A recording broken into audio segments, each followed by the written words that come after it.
শিলংয়ে পৌঁছে এবার হোটেল খোঁজার জন্য বেরিয়ে পড়লাম। পুলিশ বাজারের আশেপাশে একটু দেখে নিচ্ছি কোথায় ভালো হোটেল পাওয়া যায়, সেই মতো একটা রুম নিয়ে নেবো আজকের জন্য। একটু খোঁজবার পরেই শিলংয়ের পুলিশ বাজারের জেল রোডে একটি হোটেল পেলাম। বৃষ্টির জন্য হোটেলের বাইরেটা দেখাতে না পারলেও রুমটা দেখাচ্ছি।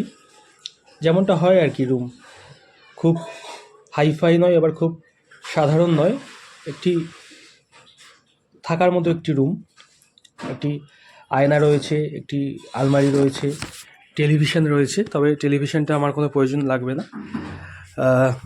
ওয়াশরুমটা দেখাবো, যেটা মেন আর কি ট্রাভেলারদের জরুরি দেখাটা, কতটা পরিষ্কার সেটাই আসল জরুরি।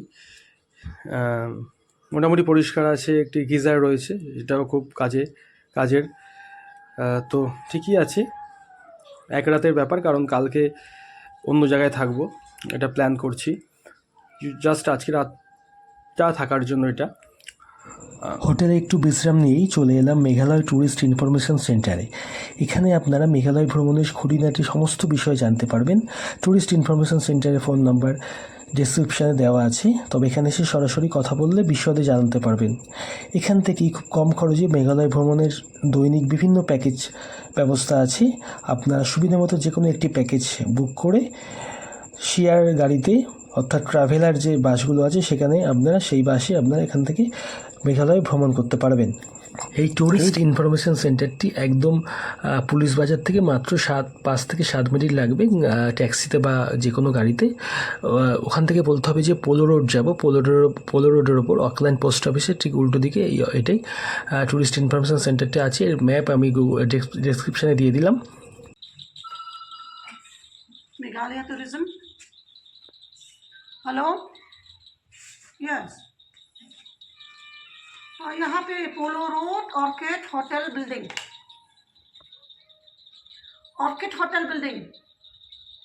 हाँ, थोड़े से 10-15 मिनट, हाँ वॉकिंग है। आइए, 7 बजे बंद है।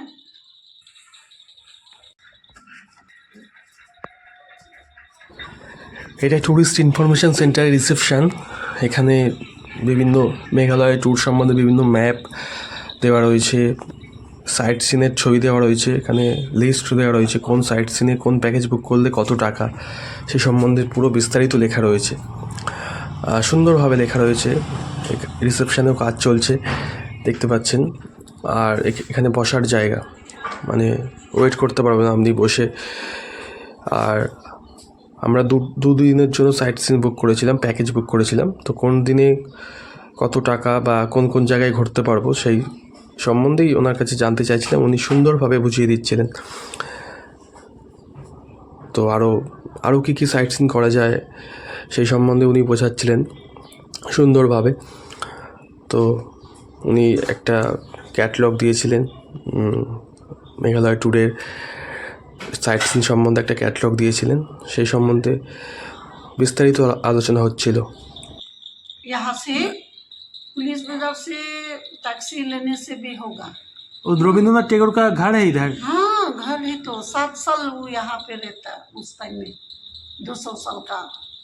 वो तो इधर बहुत सारा कविता लिखा हुआ है। हाँ, कविता जो शिलोंग से भी लिखा। मेघालय कुन नाम क्या, रविंद्रनाथ टैगोर।